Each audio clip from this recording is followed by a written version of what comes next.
Yo, what's going on, people? It's your boy, Brandon Brevon Towns, the host of that show called Sports Plus Life. Let's get into it. All right, cut that music. Shut it off.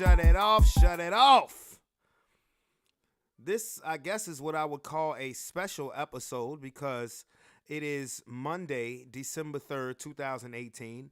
And, I normally am not going to do a podcast on Mondays, usually at this time, and it's just a little past 5 o'clock. Well, no, actually, it's past 5:30 p.m. Eastern Standard Time. Generally, now I'm usually at work, but I did have the day off. I was going to go in, but I said, you know what? Let me chill at home. Let me take that extra day.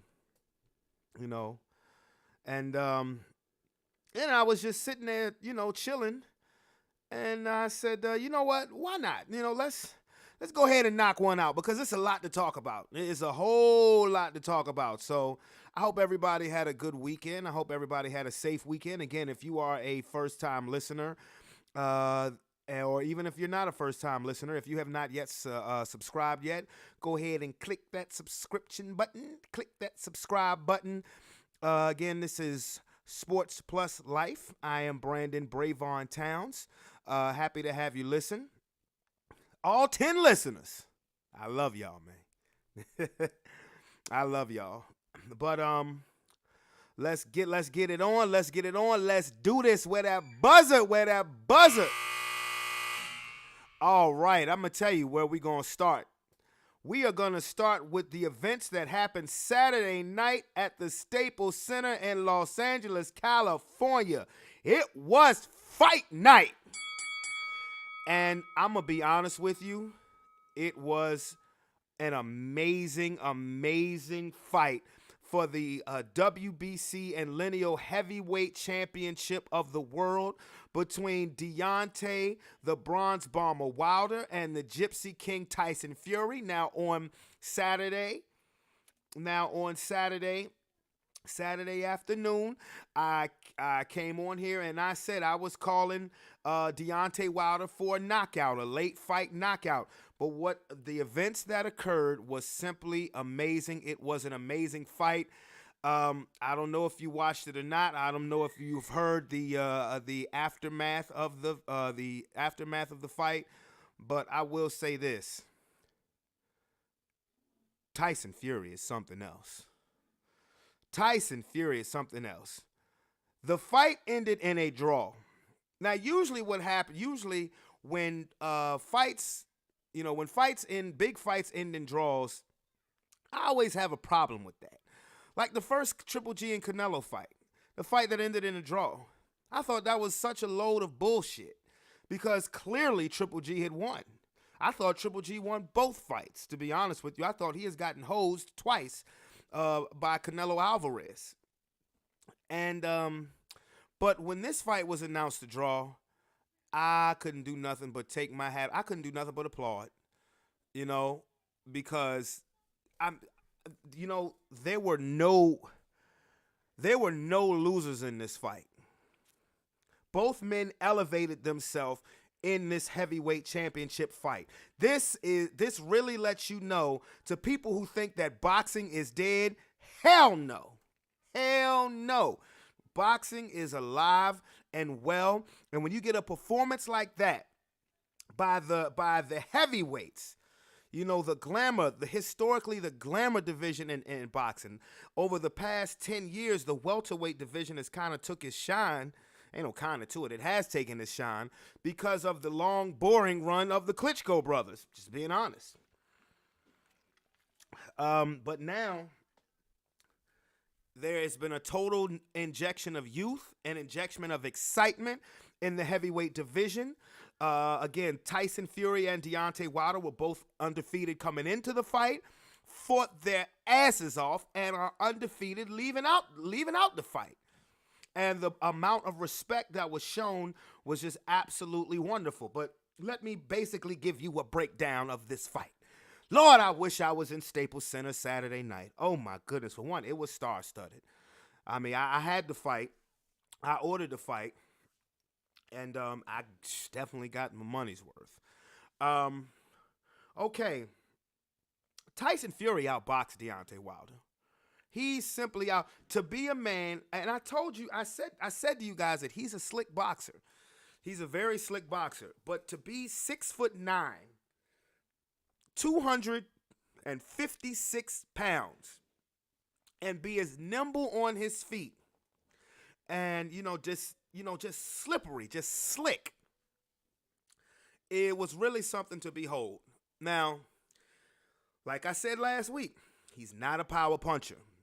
All of the, of course, in these, Tyson's Fury is not an ignorant fighter. He's going to talk the talk because he wants, he wants to sell the fight. But all this, I'm going to knock Deontay Wilder out.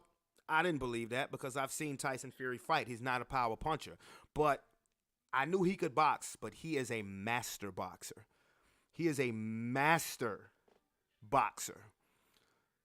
And it was something to behold. Deontay Wilder could not find him for most of the night. Deontay Wilder, what the mistake that Deontay Wilder made is that he tried to look exclusively for the knockout.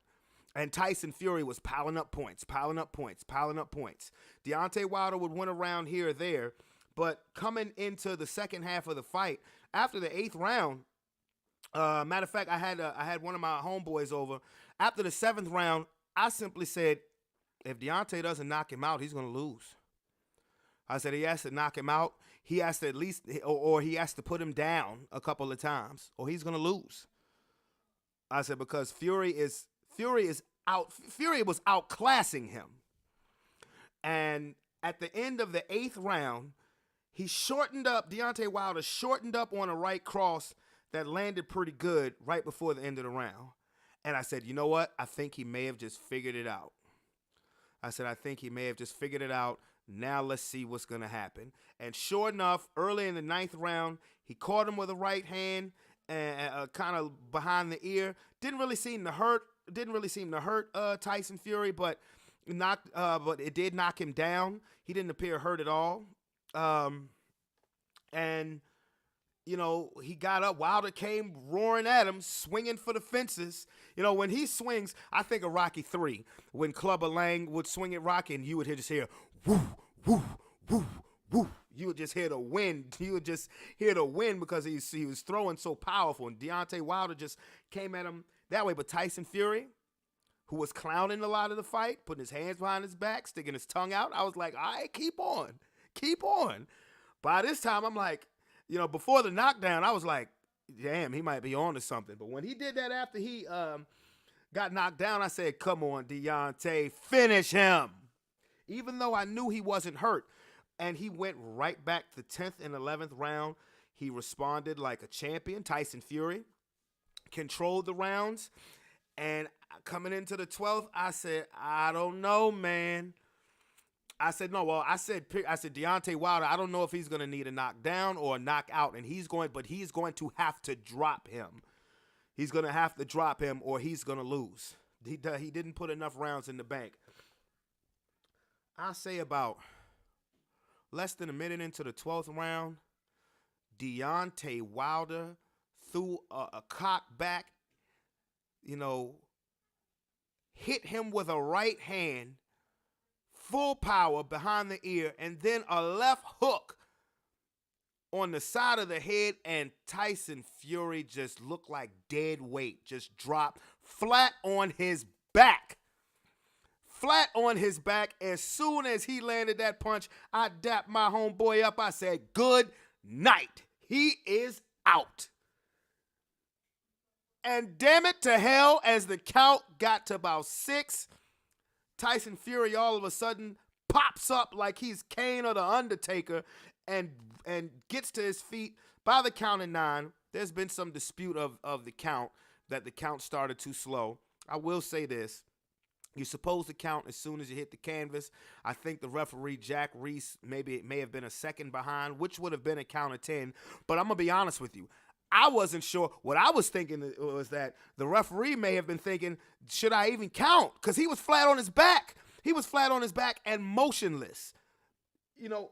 He could have easily just waved the fight off, just said, that's it. And I don't think anybody would have had a problem with it given the way he got hit and the way he went down. He went down like I thought he was dead. I thought he was dead. If he said he died 3 times as a kid, I swear to God he died a 4th time that night. And Jesus had to have put his forehead on his hand and put his hand on his forehead and say, "Get on up." Because oh Lord. And when he got up and got hit with another left hook, and Wilder came again swinging for the fences. And I was like, come on, Deontay, finish him. And then all of a sudden, Tyson Fury hit Deontay Wilder with a 2-piece. That really made Deontay Wilder say, okay, you know what? I think I've done enough. And I think I put the fight away with this knockdown, because he caught Deontay Wilder with a solid right hand and followed it up with a left hook of his own that stunned him. And, both. And Tyson Fury was like, come on, let's fight. I was like, you know what? Go ahead. You Tyson Fury, you son of a bitch. You got heart. You got it. And the fight ended. It ended in a draw. I was not mad at all. The only thing that I was saying afterwards was, man, I cannot wait for them to have a rematch. I feel like they have to have a rematch. I feel like it's definitely necessary for a rematch. But honestly, given the I'm not totally sure that a rematch will happen immediately. I'm not sure that a rematch will happen quickly, just based on now after the fight. It was mad respect. You have 2 guys that just gave it everything that they have. Risked their lives, risked their well-being to prove who was the best heavyweight in the world. And Tyson Fury called out Anthony Joshua standing right in front of Deontay Wilder. Everybody got a big kick out of it. Everybody agreed with it. And as a boxing fan, I'm more convinced. I always thought that Deontay Wilder was the best in the world because of his power. And I still think he has more power than anybody. But as far as who is the best heavyweight, who are the 2 best heavyweights in the world, they fought Saturday night. Because the way Tyson Fury can box, the way Tyson Fury moves around the ring, and now he doesn't have. Lord have mercy, if he had punching power with that boxing ability, nobody would be able to beat him, unless you caught him the way Deontay Wilder did. But then if he had punching power, he may have knocked Deontay Wilder out. But I believe, of course, styles make fights. I think the best heavyweight in the world is Deontay Wilder and Tyson Fury, in whichever order you choose. And then Anthony Joshua, because while Anthony Joshua, I think that Deontay Wilder would still, I think he would knock Anthony Joshua out. I do. I don't see Anthony Joshua. And Anthony Joshua has heart. I'm not sitting here to say that that Tyson Fury has heart and Anthony Joshua doesn't, because he does. If you watch the fight, his fight last year against Vladimir Klitschko, which was the fight of the year, he got up off the deck and came back to knock Klitschko out in the 11th round in what was an absolutely awesome fight. But I believe Deontay Wilder, with the style that he has now, would still knock Anthony Joshua out, because he's not a sleight of foot. He's not a sleight of foot like Tyson Fury is. He can box, but he's not a master boxer. He has slower hands, Now, he does have more punching power. That is true. He does have more punching power, but Anthony Joshua is honestly, he's easier to hit. Particularly upstairs, than Tyson Fury. Now, if Deontay Wilder and Fury fight again, I would still go with Wilder, but he has to change up the game plan, because throughout the whole fight, it just looked like he was just looking for the knockout. Well, he said he was. He was just looking for the one punch, the one haymaker. And like I said, Tyson Fury was piling up points. Tyson Fury's body was wide open.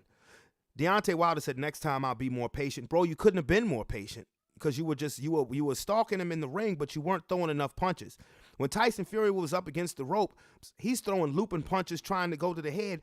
No, champ. No. Load up that right hand and work that midsection. If you want to stop the movement, chop that tree down. Deontay Wilder needed to be active. Deontay Wilder needed to throw about 50 punches per round, between 50 and 60 punches per round, and he will win the fight easy. And the knockout will come because you have to slow Tyson Fury's momentum. You have to slow Tyson Fury's movement down. But with that being said, Tyson Fury, I think, would beat Anthony Joshua easy. Easy. Styles make fights. Another fight that I would like to see is Tyson Fury against Luis Ortiz, King Kong Ortiz. I think that would be a great fight. I think that would be a great fight because they're both big men and they both are slick boxers, actually. They are. I mean, Luis Ortiz is not as slick a boxer as Tyson Fury, but his hand speed and his power, he has power to go with the hand speed that he has. So, anyway, it was just a great Saturday night for boxing. The boxing has really, really made a huge comeback in the public eye, particularly since last year with, the top fighters fighting the top fighters. And then you had the Mayweather-McGregor fight, which actually was a good fight. But last year you had Klitschko versus Joshua. That was a great fight. You had the first fight between Triple G and Gennady Golovkin. That was a great fight. You had Mayweather and McGregor. That was a great fight. And then followed up into this year, you've had Sean Porter versus Danny Garcia. That was a great fight. Wilder versus Ortiz. That was a fight of the year candidate. The second Triple G and Canelo fight. Another awesome fight. It's been wonderful. And then Tyson Fury and Deontay Wilder. Boxing has done its thug thizzle as far as getting back into the spotlight. So, anyway, it's time to move on to the next subject. The events after last night led into the events of Sunday, which was Week 13 of the NFL, which was Week 13 in the NFL. Now, I'm going to get into some of these notable games. I made some predictions on Saturday, and boy, was I wrong on a few of them. Boy, was I wrong on a few of them. I predicted that the Indianapolis Colts would defeat the Jacksonville Jaguars. Jacksonville had just gone through a downward spiral. And I thought Andrew Luck, who had been red hot, would pull it out, even in Jacksonville. They've sat Blake Bortles. They brought in Cody Kessler. Leonard Fournette is suspended. I just saw the decks stacked up against the Jacksonville Jaguars. But I was wrong, man. Their defense stood strong. They won the game 6-0. How ugly is that shit? They won the game 6-0. But that's a big hit for the Colts, playoff chances. Now, when I found out that Mitchell Trubisky was not going to play for the Bears in their game against the Giants, I did say this has become a trap game for the Chicago Bears. And damn it if it didn't come to fruition. The Giants beat the Bears in overtime 30-27. Now, the Bears were actually, the Giants, being who they are, they made it, of course, far more difficult than it had to be. They had the Bears dead in the water. But the Bears had a comeback to force the game to overtime. But eventually, the Giants just proved to be the better team that day. But that loss did not affect the Chicago Bears at all. Why is that? Because the Minnesota Vikings did not show up. I'm not going to say they didn't show up. They just didn't show up when they needed to. They lost to the Patriots. They lost. They needed a big win, and they lost 24-10. And then to follow that up, The Rams beat Detroit, so the Rams are again the number one in control with the number one seed in the NFC East. And then the Arizona Cardinals went into Lambeau Field and beat the Green Bay Packers. So the Bears' loss did not bother them at all. They lost no ground. They were the 3 seed coming into the game. They're still the 3 seed. There's still a game up on the Cowboys for that 3rd spot.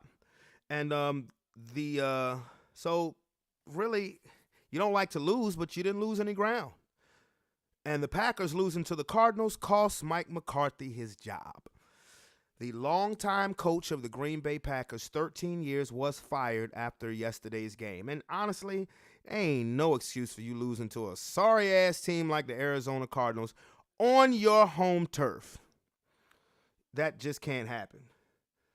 Because as quiet as it's kept, the teams that are near the wild card race that were in position for the wild card are falling off. So the notion of getting a wild card was not out of the realm of possibility. But Green Bay is 4-7-1. Even if you win out, you'll be 8-7-1, and that ain't gonna clinch no wild card spot. I think you're gonna at least need 9 games. With that being said, Dolphins beat the Bills, so they are 6-6. Let's see. The Dolphins beat the Bills. They're 6-6. The Ravens. I had the Falcons beating the Ravens. But again, the Lamar Jackson era is here in Baltimore. Even though he had to check out for a second for the concussion protocol when he got kicked in the face by one of his own teammates. I'm like, wow, how did that happen? It was good to see RG3. Remember him? Good to see him actually get on the field. But the Ravens used a ground attack, which is what you're going to see now. As long as Lamar Jackson is the quarterback, expect the Ravens to lead the league in rushing. The Atlanta Falcons are just a disappointing season, along with the Green Bay Packers. I'm more disappointed in Atlanta because they have way more weapons than the Packers do. They're 4-8. They're done. I was saying that there's a chance that they could win out. Nah. They're finished. They are done. I don't know if their coach is going to be, if Dan Quinn is going to be on the hot seat. There's too much talent there in Atlanta. There's too much talent for them to be 4-8. Too much. Matt Ryan was the MVP 2 years ago. So again, the Chiefs bounced. Well, the Chiefs beat the Raiders in a shootout. Oakland showed up to play. And normally with Oakland, that's usually what it is. They suck. You suck. But division games, man. Division games. You just never know with these division games when people are going to show up to play. They won 40-33 in a shootout. Of course, everybody knows what happened with the Kareem Hunt situation. Excuse me, I will touch that situation later on. But everybody knows what happened with Kareem Hunt. And to be honest with you, it showed. Patrick Mahomes was great, but it showed. Spencer Ware ain't no Kareem Hunt. They just signed Charkandrick West today. I will tell you this, though. Next year, let me put this in the atmosphere because it may happen. As a Broncos fan, I hope not, but it could happen. Le'Veon Bell in a Chiefs uniform, that could happen. That could definitely happen. The Seattle Seahawks, they're hot, man.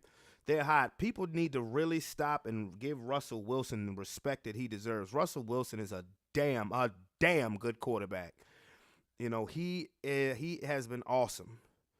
He's led the league in passer rating since week 2. And the Seahawks are rolling. They are now in the wild card spot. They are now in the top wild card spot. They are 7-5 with a 43-16 win over the San Francisco 49ers. And my Denver Broncos. We won our third straight game. Going into Cincinnati, whose season has just gone to shit after such a promising start. No Andy Dalton. AJ Green got hurt in either the first. It was the first half of the game, and the Broncos, behind a good rushing attack by undrafted rookie Philip Lindsay, beat the Bengals 24-10. Hey, Philip Lindsay, he's a good back. Like I said last week, I like our 1-2 punch with him and Royce Freeman. But Philip Lindsay is a very dynamic back. He's small, about 180 pounds, but he brings it, man. He brings it. And that puts my Denver Broncos, who I thought at one point was dead in the water, at 6-6. And 6-6. And their schedule with 4 games left, look, man, we've won 3 in a row. We are at the 49ers next week, okay? And then we come home to play the Cleveland Browns. That's not going to be an easy game. That is not going to be an easy game at all. And Cleveland, I'm going to get into the rest of the games in a bit. But Cleveland is not going to be an easy game. But I'm just talking about the records. The San Francisco 49ers this Sunday coming up. Then after that, home to the Cleveland Browns. And then at Oakland. And then we finish the season at home against the LA Chargers. Hey, man, you could eat. There's no reason why coming into their last week of their last game of the season against the Chargers, there's no reason why the Broncos shouldn't be 9-6 and on a 6-game winning streak, fighting for a playoff position. There's no reason whatsoever. They have taken the hard part of their schedule, took it on the chin, played everybody down to the wire. I mean, they've played the Chiefs twice, 2 close games. The Rams, close game. Only game where we really didn't show up to play was against the New York Jets of all people. How did that work? But we've taken it on the chin. The Houston Texans missed field goal at the end of the game. Well, we could have won that one. But they've bounced back. Case Keenum. You suck. Yeah, get us to the playoffs, Keenum, and I'll leave you alone. I will say this, though. He's played turnover-free football for the last 3 games, which is important, man, because the first half of the season, he was just throwing, he had 10 interceptions in the first 8 games. That's terrible. That's why I said he is a backup quarterback. But if you're just going to come in there and be a game manager, and that's fine. The Broncos have gotten back to the formula. These last 3 games have eerily looked like 2015, the last time we won the Super Bowl. I'm not going there because we're playing strong defense. The pass rush has returned.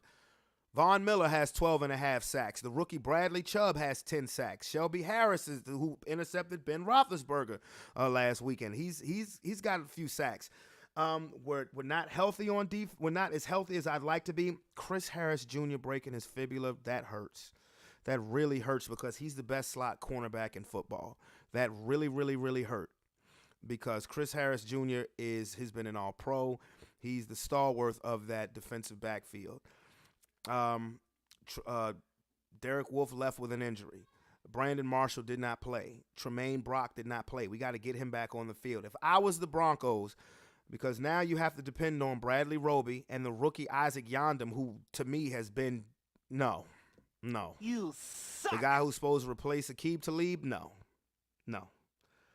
If I were the Broncos, I would seriously consider calling Pac-Man Jones and re-signing him with the team. They just released him a couple weeks ago. I think they should bring him back now that Chris Harris Jr. is gone for the rest of the season.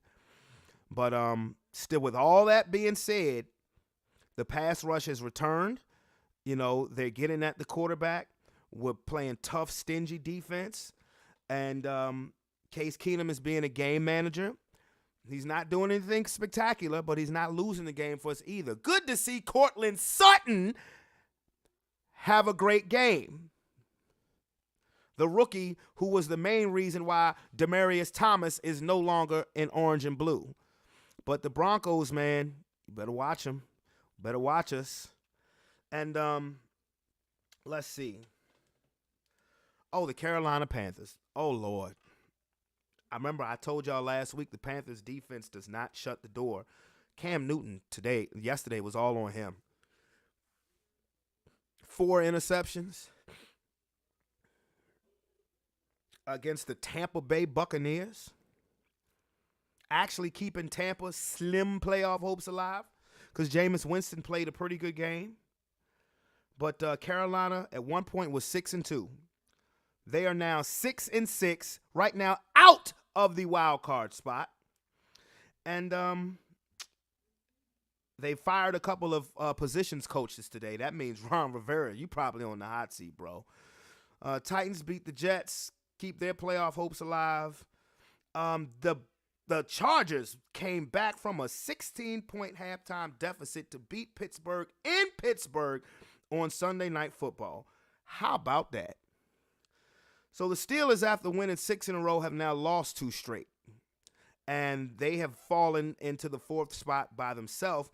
And people are saying, yeah, they'll win the division. And, hey, man, that's more likely than not the case. But, you know, you better root hard for Baltimore.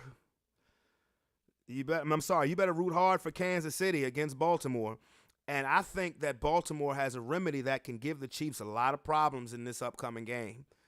So the division, Pittsburgh plays the Raiders, so they'll get healthy. But then they still got to deal with the Patriots, then the Saints. Yikes.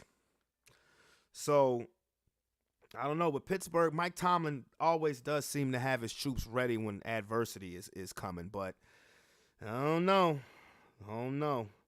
And the Houston Texans, now the league's hottest football team, won their 9th game in a row, beating the Cleveland Browns. Houston is a problem.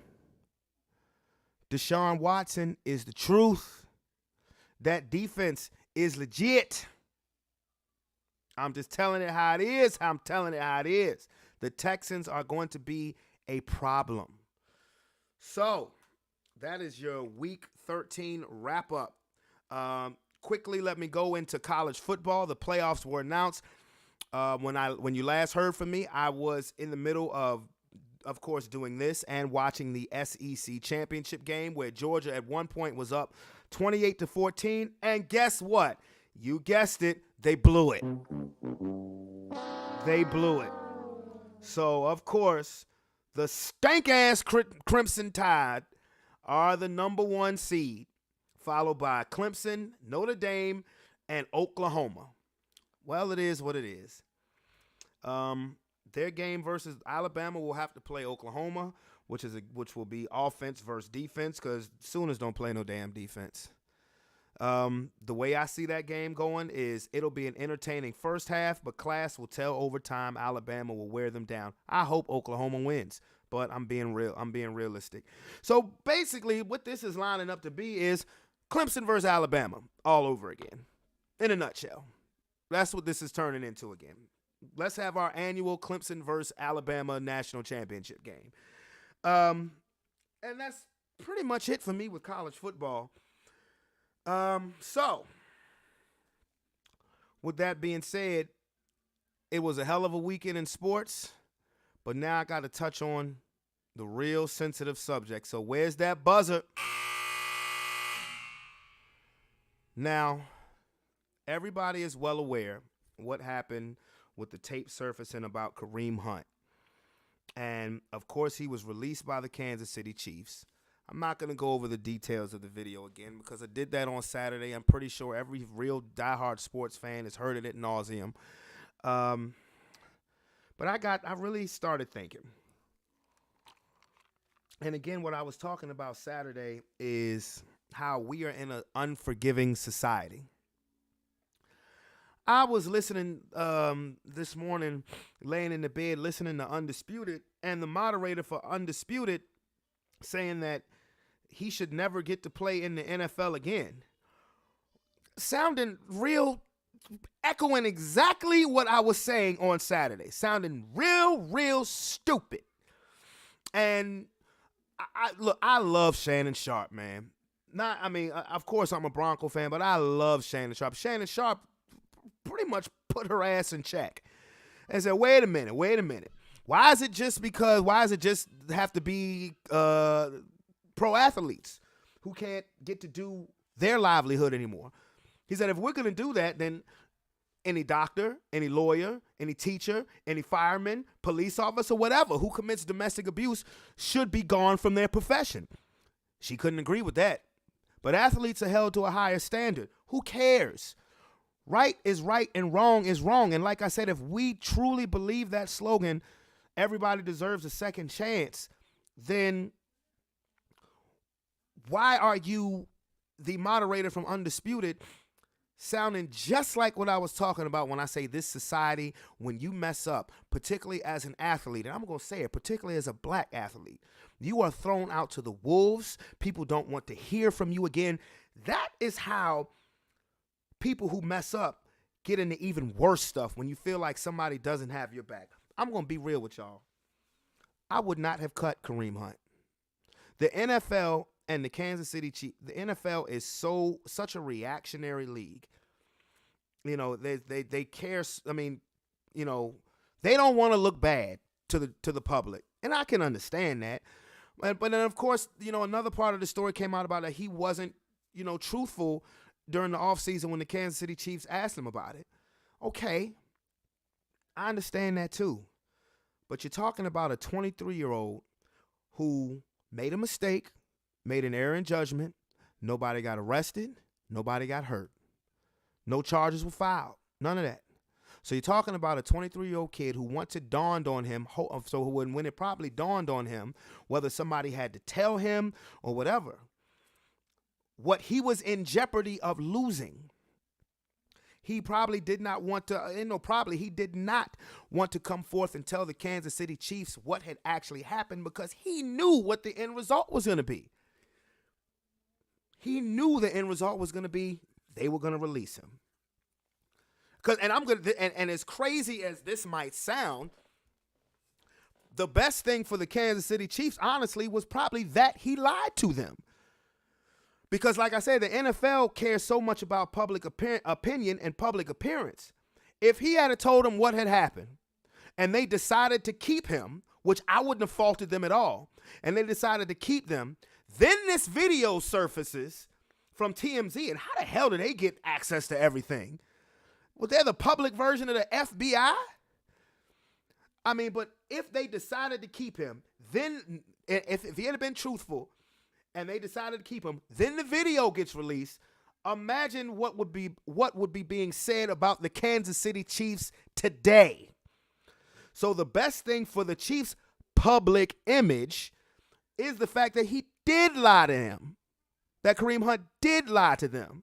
So that way, nobody can say, oh, you knew what happened and you decided to keep him anyway. Because that's the type of backwards-ass society that we live in today. And that's just the truth, man. That's the type of backwards-ass society that we live in today. We are not forgiving people. Not in this country. We are not forgiving people. And not when it comes to our athletes. Well, really not. Particularly when it comes to our athletes. An actor, a singer, can bounce back from something like this. Hell, in the music industry, that makes the singer more popular when they have incidents like this. That boosts their record sales up, so they can bounce back from that. Not an athlete, and not a black athlete. No way. No way. It is tough for a black athlete. You have to have a special and elite skill set. Now, fortunately for Kareem Hunt, he does. He's 23 years old. He was an all-pro running back, led the league in rushing last year as a rookie. I do think he will get a second chance. I hope he gets a second chance. But back to what I was saying, I would not have cut him if I was the Kansas City Chiefs. I would love to be an owner of an NFL team. Boy, if I was the owner of a football team, heads would roll. heads would roll. The other 30 owners in the NFL, they would hate my gut. They probably hate my guts because I would go so against the grain. Because I'm like this. Why are you? So now, okay. He had the incident, bad judgment. He wasn't honest about it. Like I said, he probably knew what the consequences was going to be. He was afraid. He was afraid. And I know he should have thought about that before he did it. But like I said, no charges, arrests, nobody was hurt. Just an act of stupidity. Just an act of stupidity. So instead of cutting him, why don't you try to help him? Why don't you try to help him? Why don't you get him? I mean, it's like we're quick to say, we're not working with you anymore. Goodbye. Back on the streets with you. And that's when a person can become worse. I would help this kid. I would help him. I would keep him on my roster. Whatever penalties and punishments that come down from the NFL, fine. Fine. You deserve it. As long for the amount of time that you're on the exempt list, oh well.